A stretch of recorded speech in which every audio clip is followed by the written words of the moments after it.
Okay, so I've just given a summary of what we did yesterday. So let me just summarize. So we wrote down an equation like this. If you remember, this was motivated by the form of the solution, and the interesting thing about this is the solution is such that as this is a generalized time here. As t progresses, what happens is that the x variables increasingly get integrated out. So when t is 0, well, that's obvious in the solution. When t is 0, the wave function that you obtain is the same as the initial wave function. As t goes to infinity, the wave function is completely integrated out, and then instead of one time we chose a g of p which distinguished between high momentum and low momentum. So we chose the function such that as t progresses, the higher mode g is larger for the high momentum modes, so it gets integrated out faster, and for the low momentum modes it doesn't get integrated out. So that was a function, and in fact we chose g dot to be of this form, was some constant plus something like p squared e to the power of 2t, something like that. So I should mention, as I mentioned, this t in the context of Rg is like the log of the scale, and to be very precise, this is a relationship.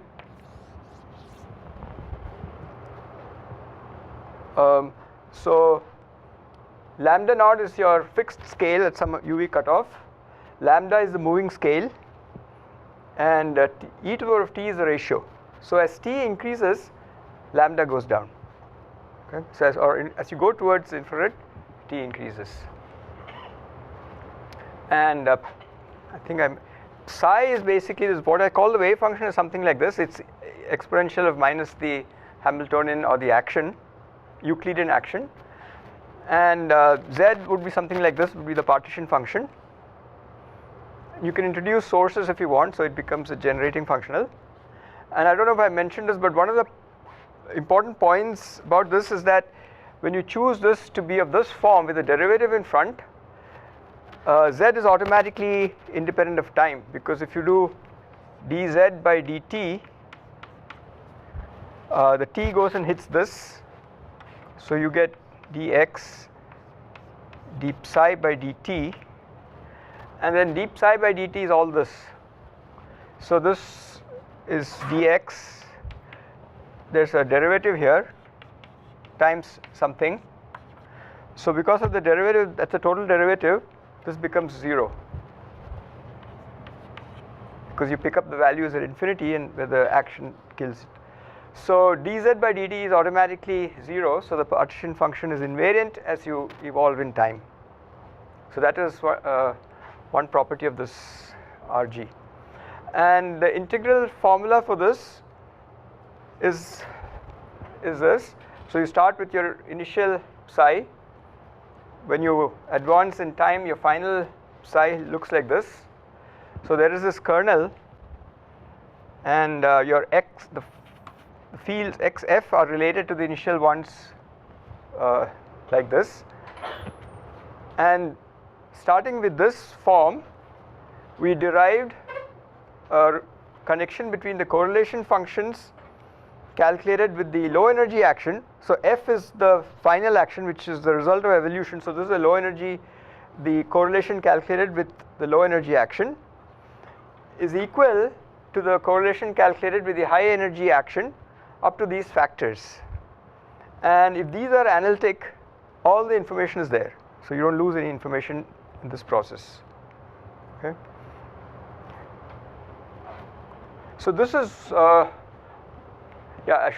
using this, you can also write this as c plus 2p squared by lambda squared. So I should put a lambda naught squared to make this dimensionless. This is lambda naught squared, and if you take out that e to the power of t, you write. So this lambda is the moving scale, so this becomes dimensionless, and that's the function that Wilson chose. Okay.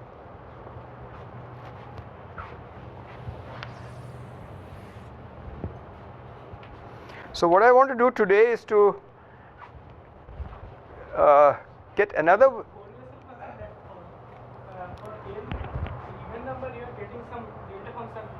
Yes, I didn't mention that. That has not much information. It's just products of these A's, so it doesn't really carry any information about the original field. So yeah, so for instance, the 2-point function had this term plus A times a momentum conserving delta function.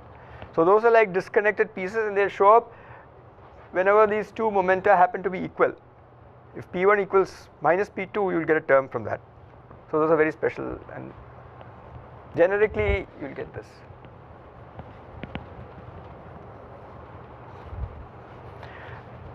So now I want to give the same kind of coarse graining result, but in the standard functional field theory formalism, and you'll see the connection between this and that probably in the third lecture. So now we're going to define all this in terms of the usual functional field theory formalism.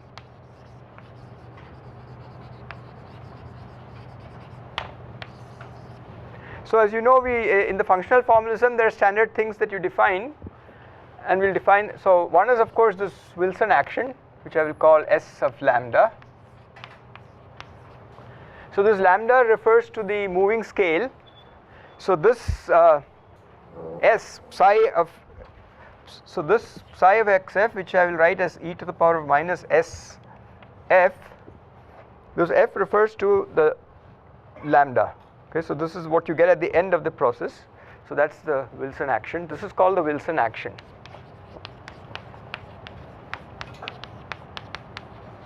So in this approach, the Wilson action is obtained by evolving this differential equation time. Then of course there is the usual generating functional z .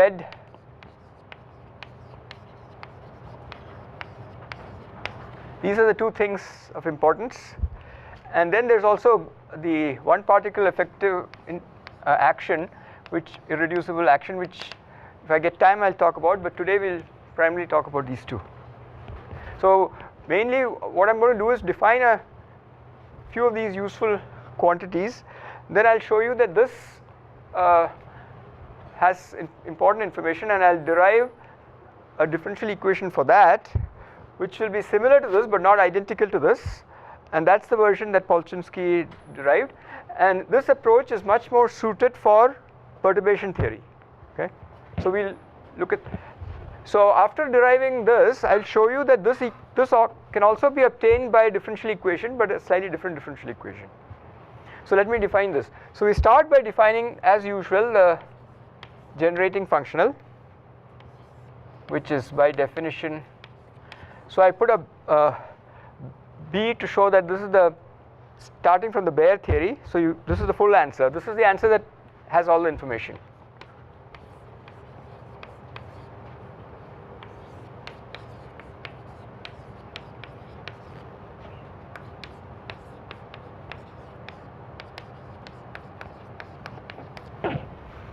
Occasionally, well, in fact, very often I will drop these P labels and just write it as J phi or Jx, etc. So you have to fill in the P's, but the P's just come in the usual way, so there's no information lost in writing this.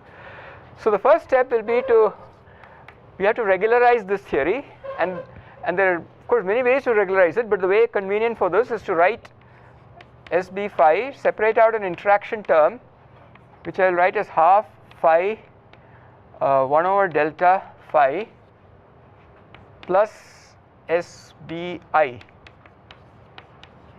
So this is the interacting part. This is the kinetic term, but this is like an inverse propagator, but I'll define the propagator with a cutoff. So delta will be defined as something like this. This is one choice. Okay, so it automatically damps out the high momentum modes. Okay? And we'll often denote this by K naught by P squared. So I can write this as K naught P squared by. So So you're not obliged to choose this function. Any function that is sufficiently damped will do. Okay, now what we're going to do is to do a transformation. We want to separate out. So this is the bare theory with some cutoff lambda naught, which eventually you might want to take to infinity. But now I want to integrate out from lambda naught to lambda. So how are you going to do that?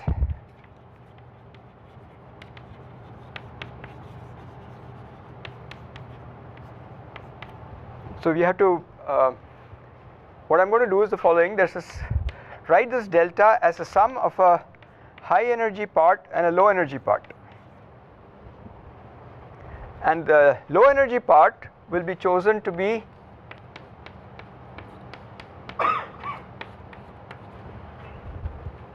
so it's of the same form with lambda naught replaced by lambda.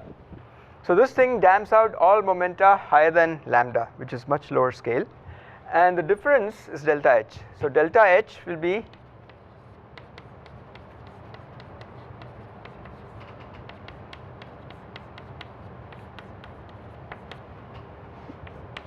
so this will be called, I have already written, this is delta H, this is delta L. So delta H propagates modes between lambda naught and lambda. It's called the high energy propagator. This is the low momentum propagator. Notice also that as p goes to 0, this is finite, there is no pole, okay, because you expand this for small p, the ones cancel out and the leading term is p squared, so the pole is gone. So this is a finite object even at low momentum.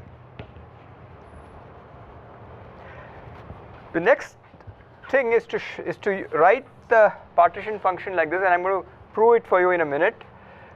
So this thing is equal up to some constant factors and constant field independent factors to the following.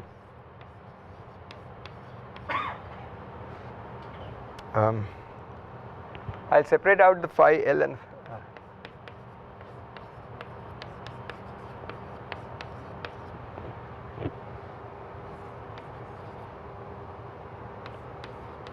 I should put the J also in, this J, so I'll write that.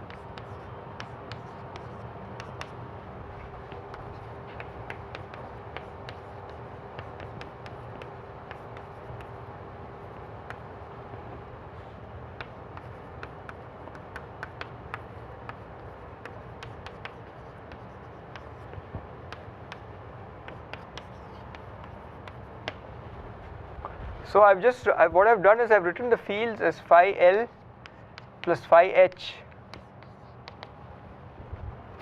and I'm claiming that this is equivalent to that up to some constant, and the proof is actually not very complicated. Get some chalk.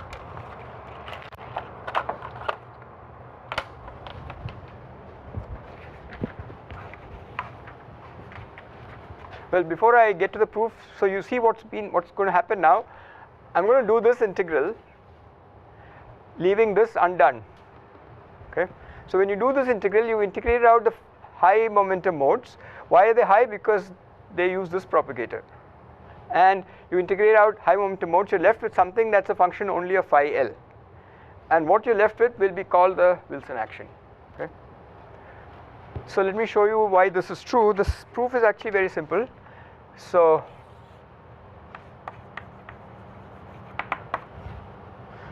you can write Z.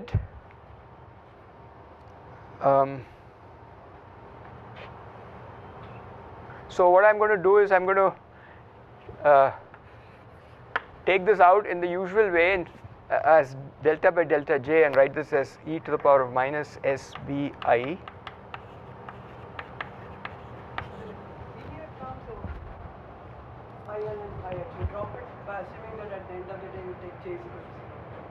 Which linear term?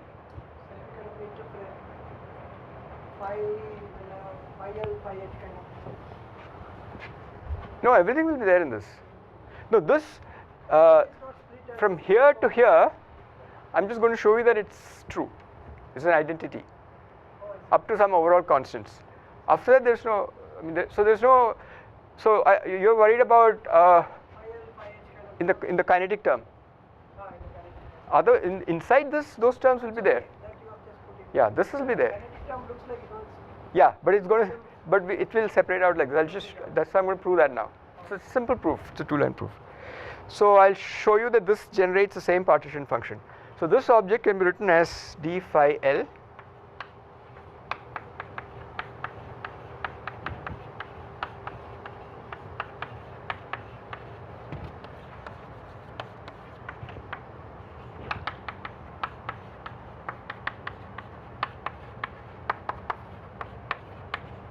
So this is identically equal to that. So when you do this integral, what do you get? Up to some determinants and all that which you're not interested in, this will just give you e to the power of half j delta Lj.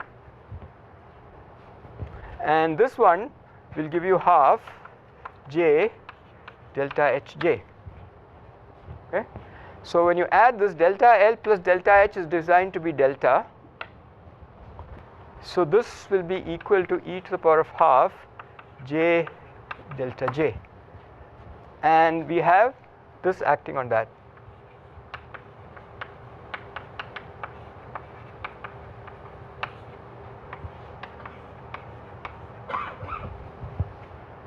But this is of course the same as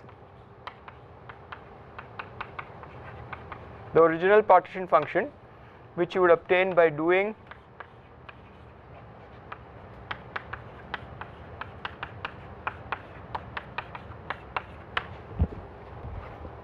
this is of course same as that times that, which is what you started with. Okay, so this split into phi L and phi H, splitting the kinetic terms like this, provided delta is like that, is an identity up to constant factors like determinants of these deltas, field independent factors. So you haven't lost anything in doing this. There's no approximation. So this is a proof that I can do this. So let me, okay, so I can come here.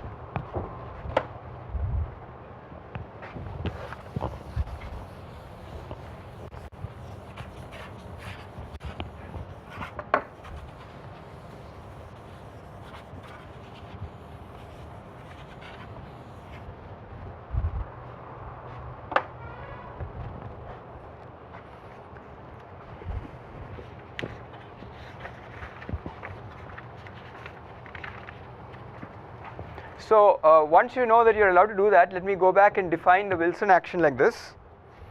I'll write, so let's just consider this, so your partition function. So for the moment, let me just take the source to be 0. So I'll just write it like this. You can keep the source, but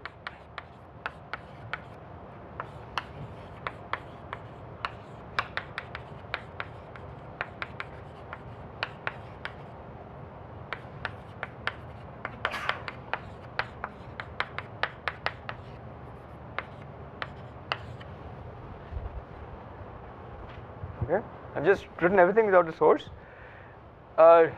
Do this integral, just do the functional integral. Whatever you get will be called S I lambda phi L, and the sum of these two, so this will be called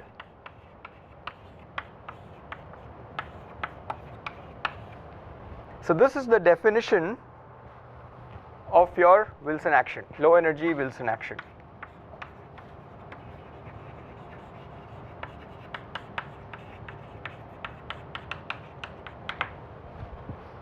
Okay, so what is the low energy Wilson action? So we obtained this action in the last lecture by doing a RG evolution, but here's another way of getting the same thing.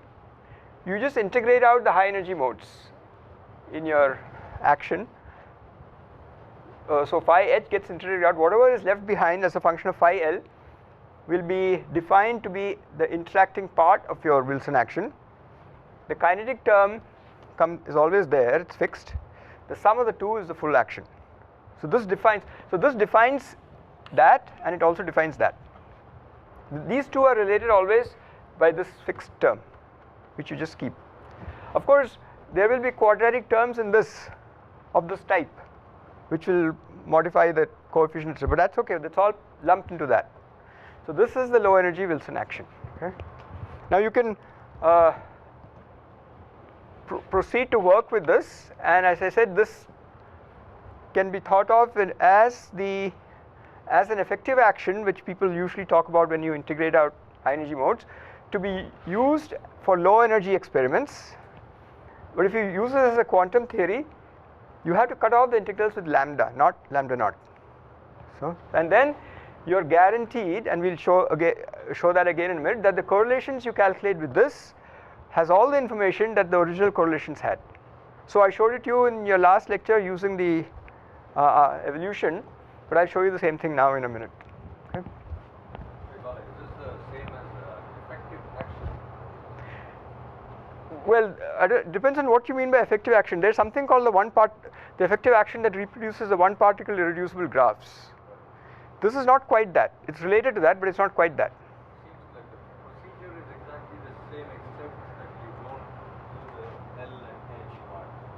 Oh, in the gamma. Yeah.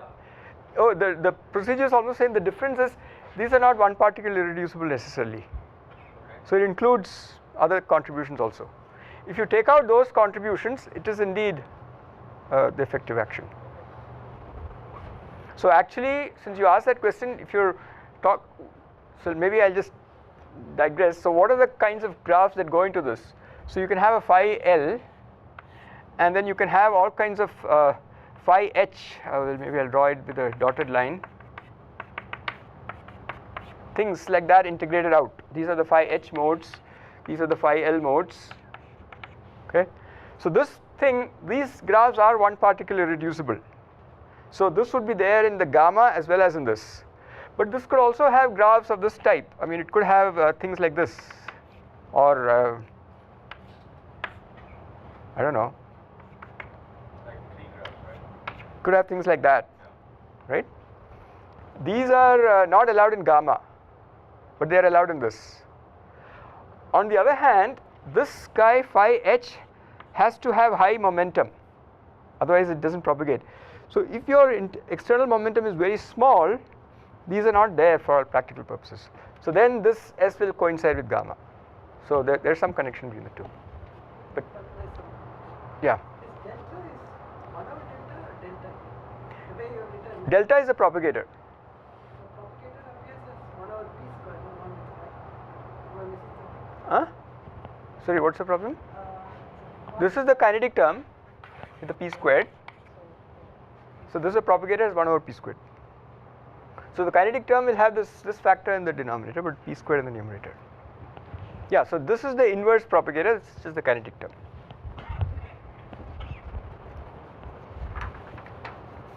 Sorry, if you were to put H bar factors, Yes. you put like a higher power of H bar in front of phi H?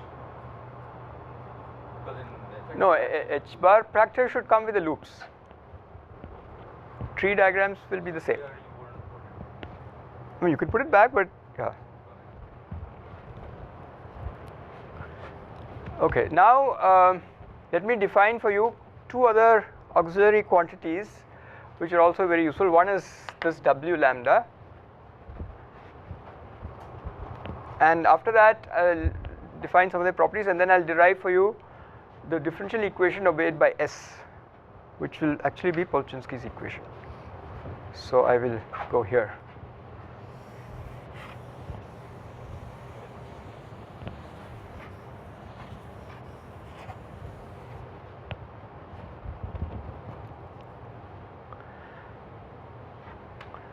Yeah, so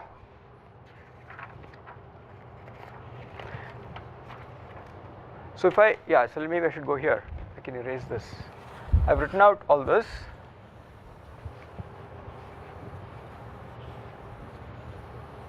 So let's say you've done this integral. This integral, what does it give you? It gives you something that's a functional of the source as well as phi L, because those are the things that are left behind. So we'll give it a name. So I'll call this thing I of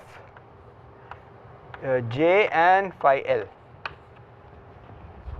It's just some functional of j and it's a functional of phi L.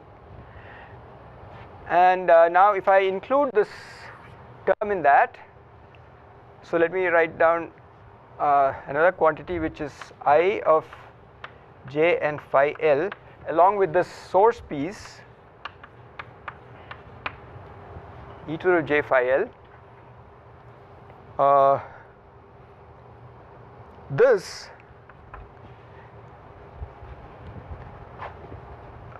thing I'll give it a name, not very important. I'll call this e to the power of w lambda j and phi L. Okay. So this thing has a lot of information in it. Although you've integrated out the high momentum modes, it has the information about those modes in two places. It has it in the j and it has it in the phi L.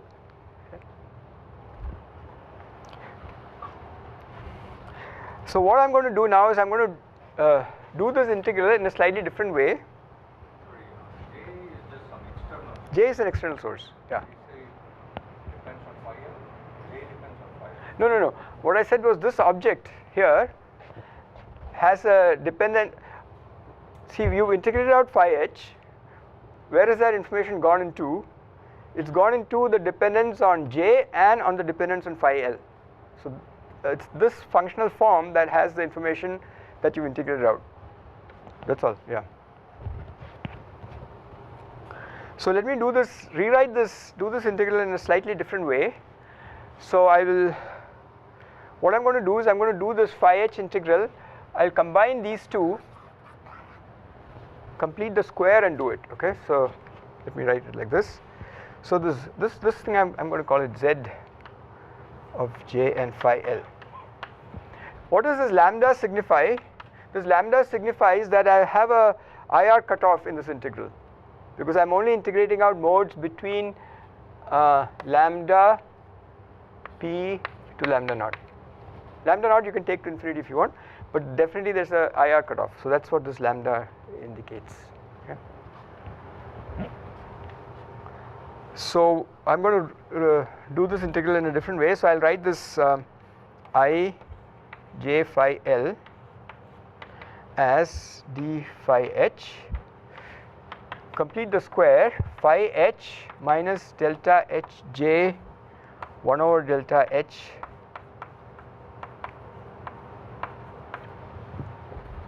so I've combined these two into that, and then I should draw a line here, and the remaining term is half j delta h j minus s b I phi L plus phi h. Okay, so I've just completed the square. Now I'm going to change variables, call this phi prime,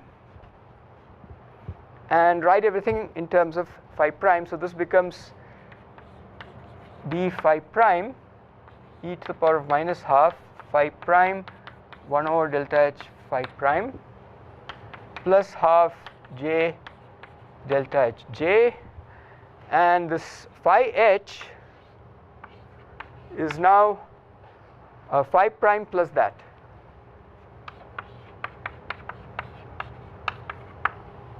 Okay. So this becomes minus SBI phi L plus delta h j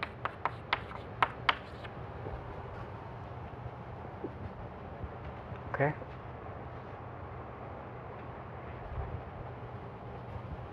Now do the phi prime integral. Yeah. Yes, yes. If you had integrated out the low energy modes, you Yes. would have got the high energy. Are you particularly Yeah, we're usually interested in the low energy effective action. Yeah. You have to be very careful integrating out low energy mode because of infrared divergences. So the infrared cutoff is very important.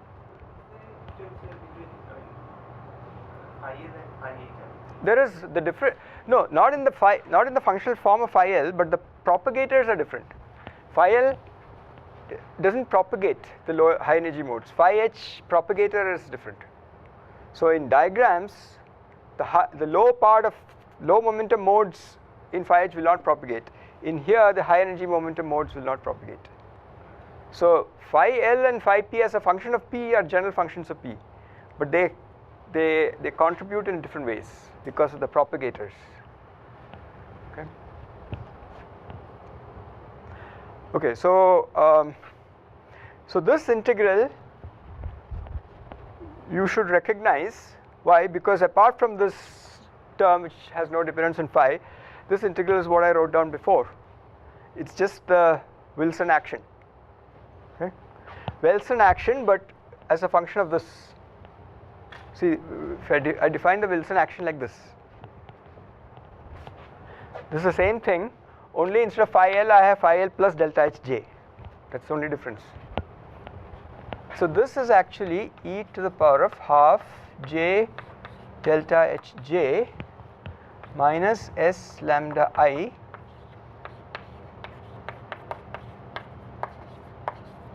this is a very useful result.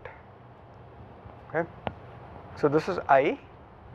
So what is this W lambda j now? What is this? I just have to add this j phi L to this piece. Okay. So let me write that. So, oh actually sorry, this is just right. So W lambda j phi L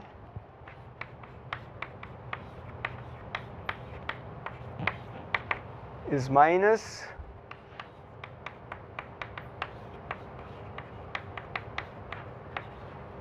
j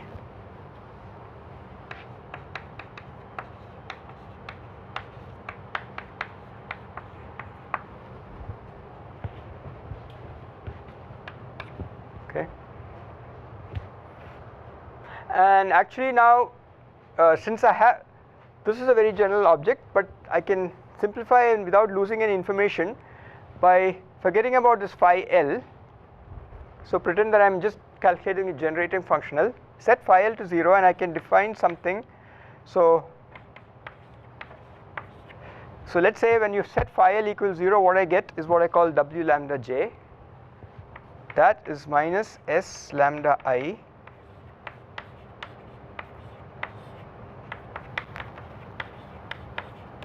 this is a very useful relation. I mean it's an,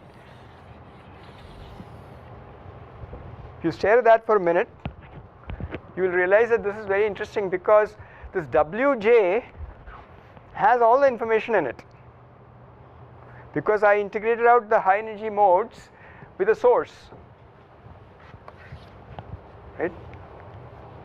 So you're guaranteed that whatever information you had in the beginning is there explicitly because you have j, you can just differentiate with respect to j, get all the correlation functions. But it's expressed in terms of this guy, which was a low energy effective Wilson action. Okay. So although this is a low energy Wilson action, because of the analytic nature of the cutoff, it actually has the full information.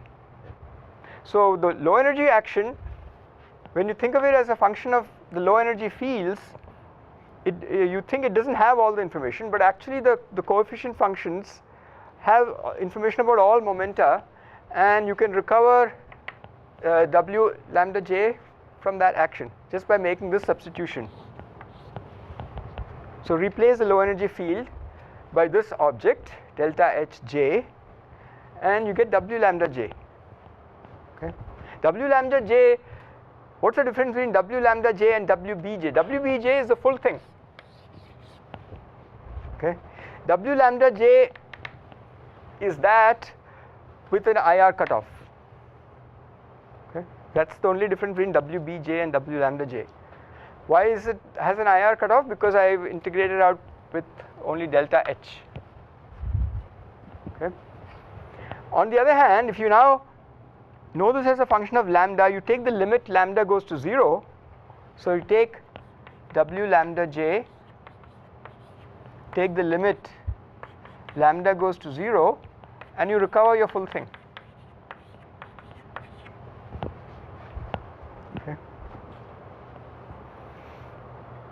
So this is a very useful object. It's one thing I should mention is that all these the good thing about the Wilson action and the W lambda j is that there are no infrared divergences. Why? Because all your momentum integrals are cut off at scale lambda. So everything is IR finite. Whatever interesting thing happens in the infrared will happen in this limit when you take lambda goes to 0. Sorry, so we place the phi momentum limit on this, like This lambda naught. lambda. Like Lambda is the, okay, so this is a region that you're integrating out, okay. right? So you're integrating out all modes from here to here. The zero momentum modes, etc., are not being integrated out.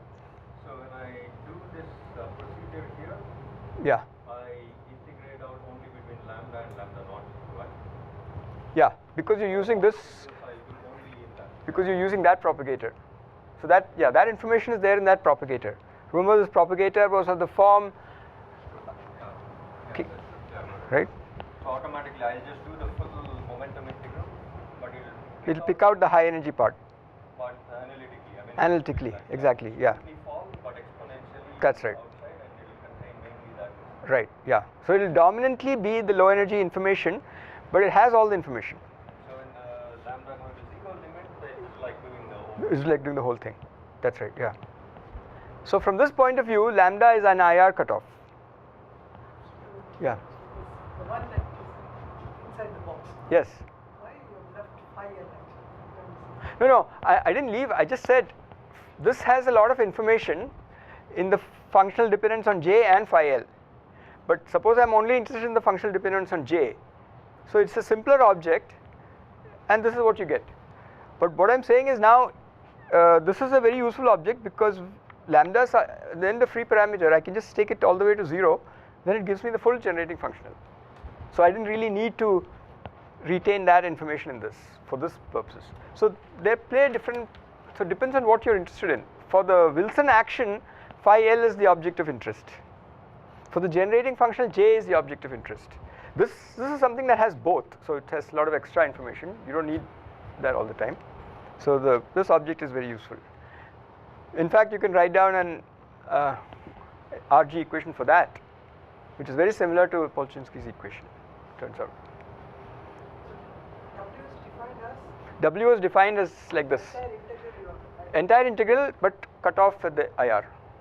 That's so, yeah, so it's a generating functional with an IR cutoff. I have a question about this scaling for psi prime.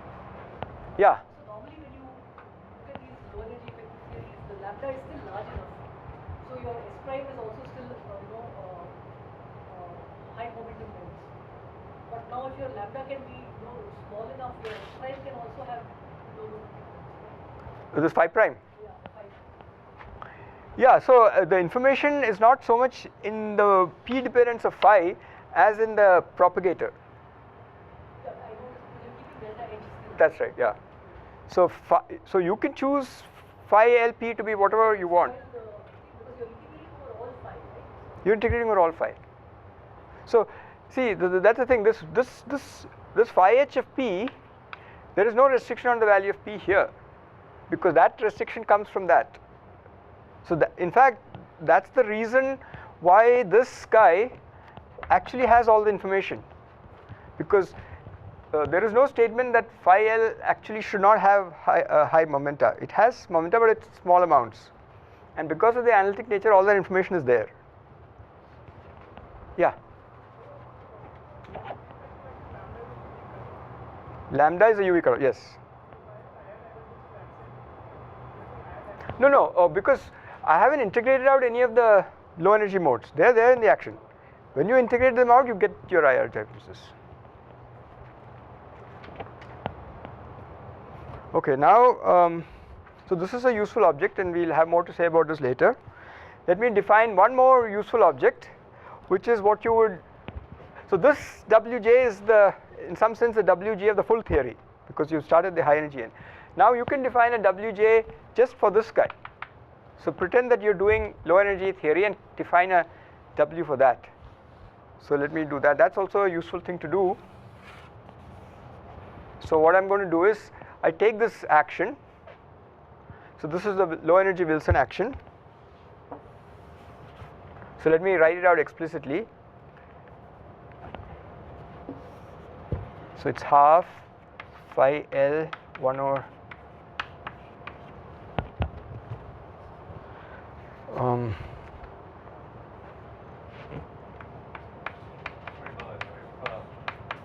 yeah.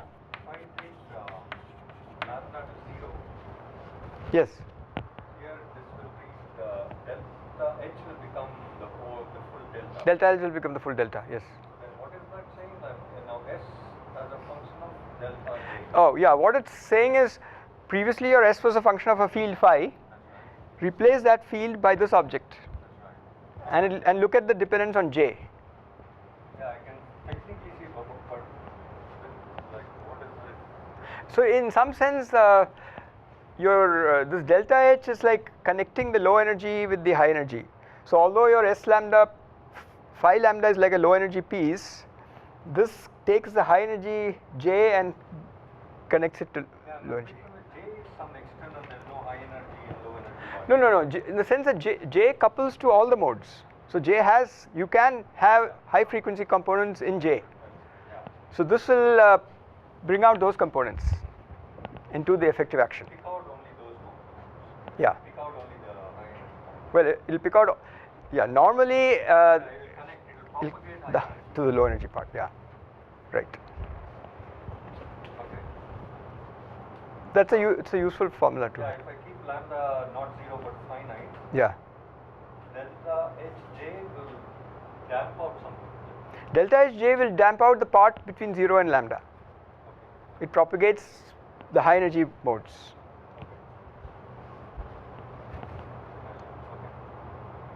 Right. So I'm going to define another kind of delta, but now just working with the low energy action.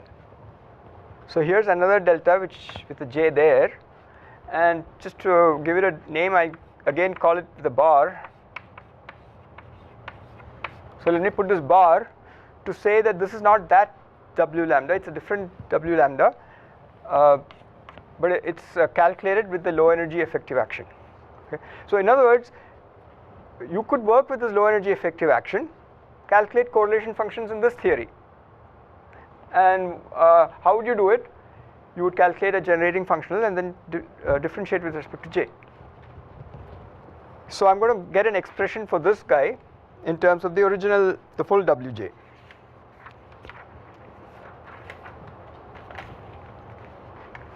So it's just again a change of variable. So let's go back to the original Wj and try to write it in terms of this. So relation between e power w, sorry, yeah.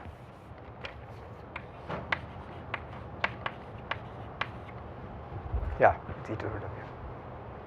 Relation between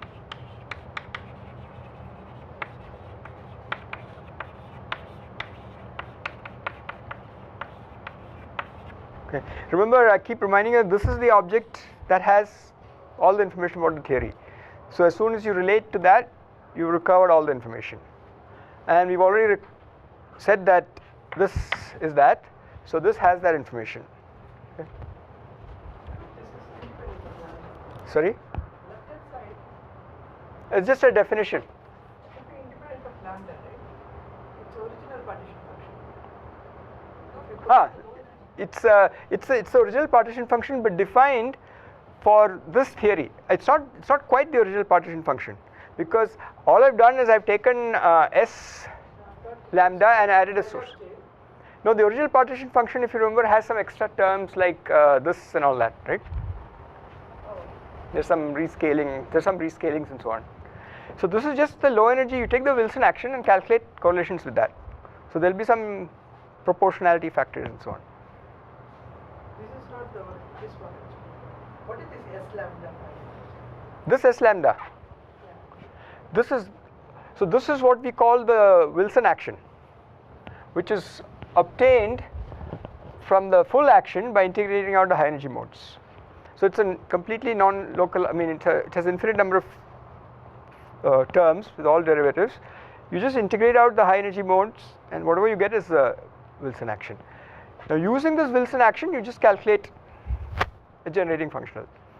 So as you say, it has information about the original one, but the precise. So what I'm going to do is tell you the precise connection between the two. They're very related, but some scaling is there.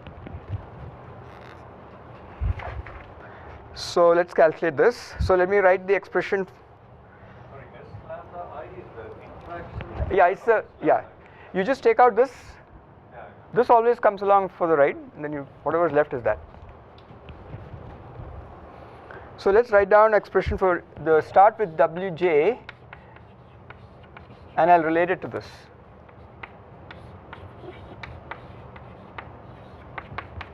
So by now you know this is the low energy part,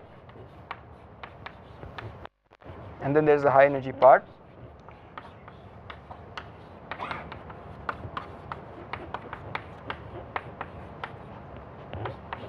So S bare, oh I've called it, okay.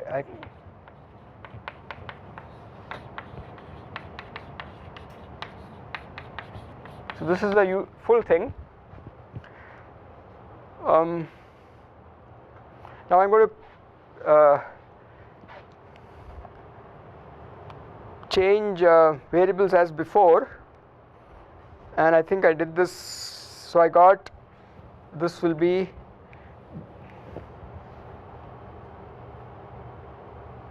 d phi L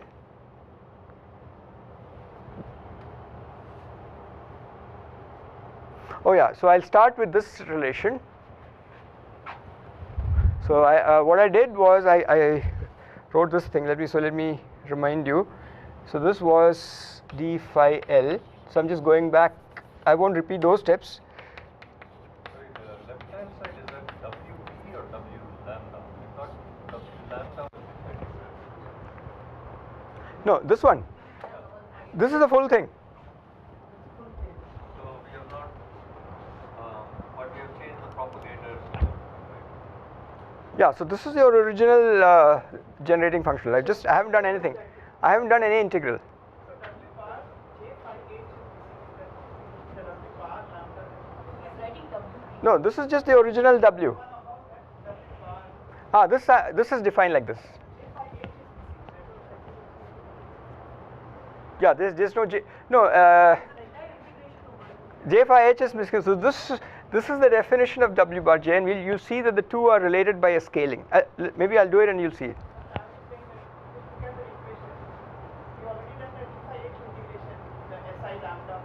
Yes.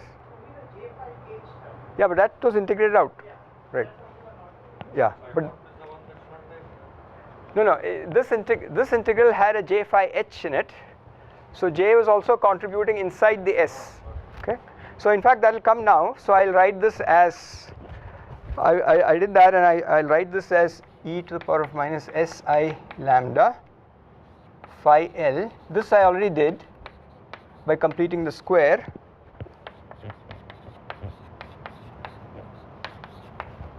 So you're beginning to. So now you're beginning to see the connection between this and that. They're almost the same, but this guy has an extra this inside the S, right? So it's just where should I go now? I will remove this. I'll keep this here. Okay, I can erase this and write this somewhere else. So let me write this relation over here.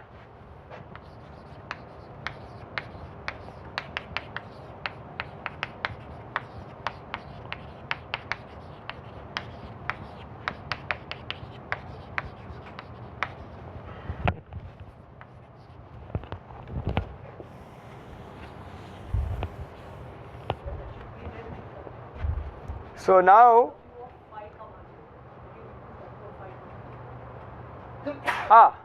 yeah, sorry, that is here, right, that's the useful one. Now here we're going to do some redefinition again. What's the redefinition we do? We'll call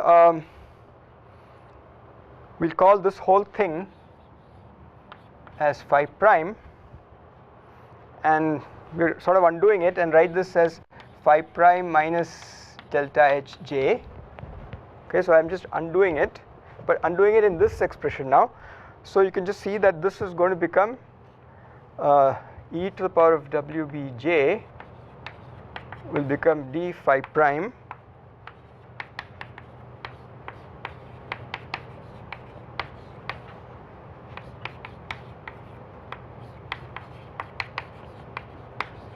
so this is phi L plus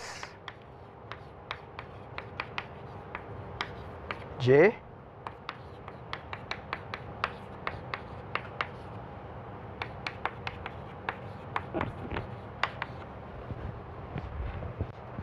okay.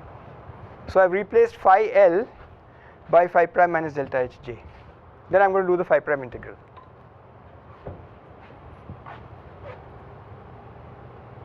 So the phi prime integral, this is the so this is, if you simplify this, this is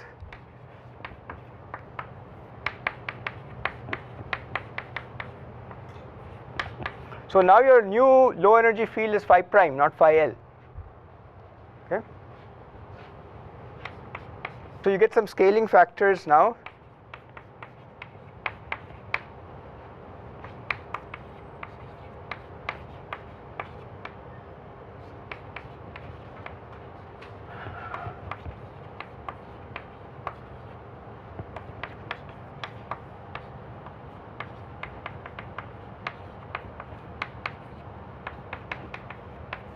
I've just written everything out, separated out the phi prime parts. So this is your low energy propagator term, but notice that what couples to the phi prime is not j but all this. And now your action is function of phi prime. So these terms come along for the ride, there's just j in them and this one. So what are you doing? You're integrating over phi prime, but now your source is not j but all this. So it's a rescaled source. That's the effect of all this. And you can simplify all this and write this as d phi prime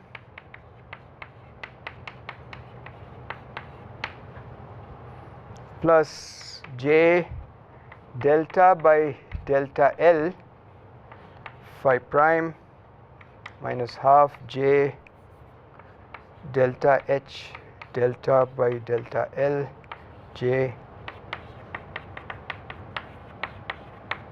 Okay, so this is in the form that you want it. So this is the very similar to that, but you see that the source for the low energy field is not j but this combination. That's the only effect.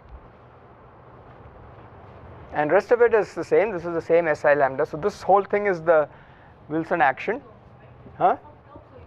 No, I just collected all the terms using the fact that delta L plus delta H is delta. Yeah. Sorry, but now phi prime is going to have phi. No, remember it's not the p dependence of phi prime. It's the what is the propagator that matters. So this is now a low energy propagator. And this is the Wilson action, this plus this, and the source is not j but it's that. So that third term is just a constant j term, so it will contribute to 2-point functions and yeah. So if you work this out, so now we defined a w bar j like this. You see that this is just w bar of that j. Okay, so this is just e to the power of w bar of delta by delta L j minus this extra term. It contributes to 2-point functions when yeah, so it's some propagator, but so if you calculate n-point functions, these will contribute some disconnected pieces. It's just a yeah, it doesn't have much physical significance, but it does affect the 2-point functions. But now you're ready, so this is your connection.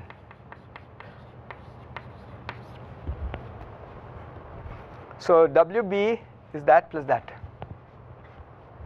Okay. So let me erase everything and write that. So relation between WL bar and WB.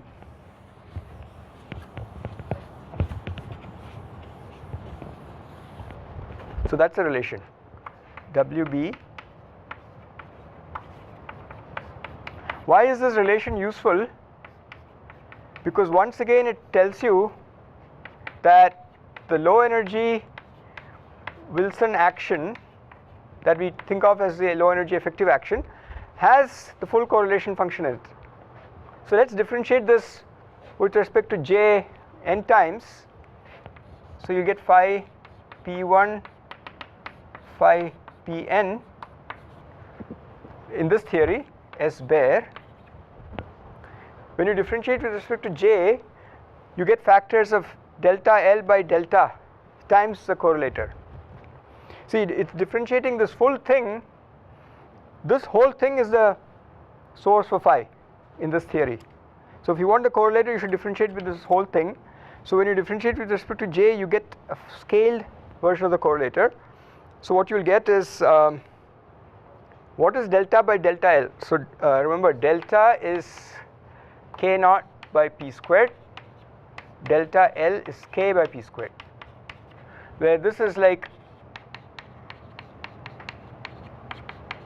and this is like, this is the low energy propagator, this is the full propagator. So k naught by k, delta by delta L is just that ratio.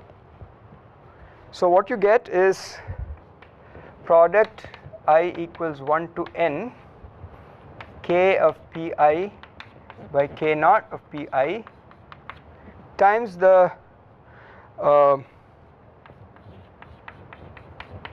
as calculated in the low energy theory.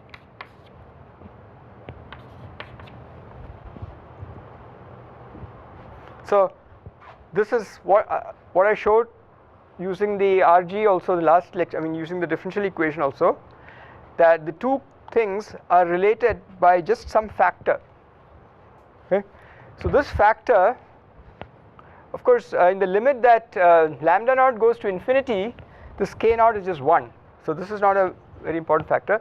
This has lambda dependence in it like that, but this whole thing doesn't depend on lambda. So this depends on lambda, this depends on lambda, but the product doesn't. It's because that's the theory, the bare. Remember, lambda is just your arbitrary infrared cutoff. The original theory doesn't, of course, know about that, so nothing depends on lambda. So this object is related to that. Now when you calculate the 2-point function, you'll get an extra piece due to that. So I'll just write that down. So the 2-point function phi p1 phi p2 SB will be product I equals 1 to 2 k pi by k naught pi times the 2-point function of your low energy theory plus an extra piece, which is this. So this delta H, delta in terms of k is just k naught times k naught minus k by k times p1 squared times delta function. So this has some information, has some importance in the 2-point function, but for the high point functions these terms are not very important because they only contribute when any two momenta are identically adding up to 0. So you get some separate pieces. This one? Oh, so this is d by, so you call this whole thing as j bar, okay? D by dj bar is what brings down a phi. Here we have d by dj, so they are related by this factor of delta by delta L, and delta by delta L is this factor of k naught by k. So that those are these factors. So all that came about because your source for the phi was this rather than just j. So that's the only thing. So once again we've shown in this functional formalism that your low energy Wilson action, you haven't lost any information during this. So again, that's the reason why this is called an exact RG.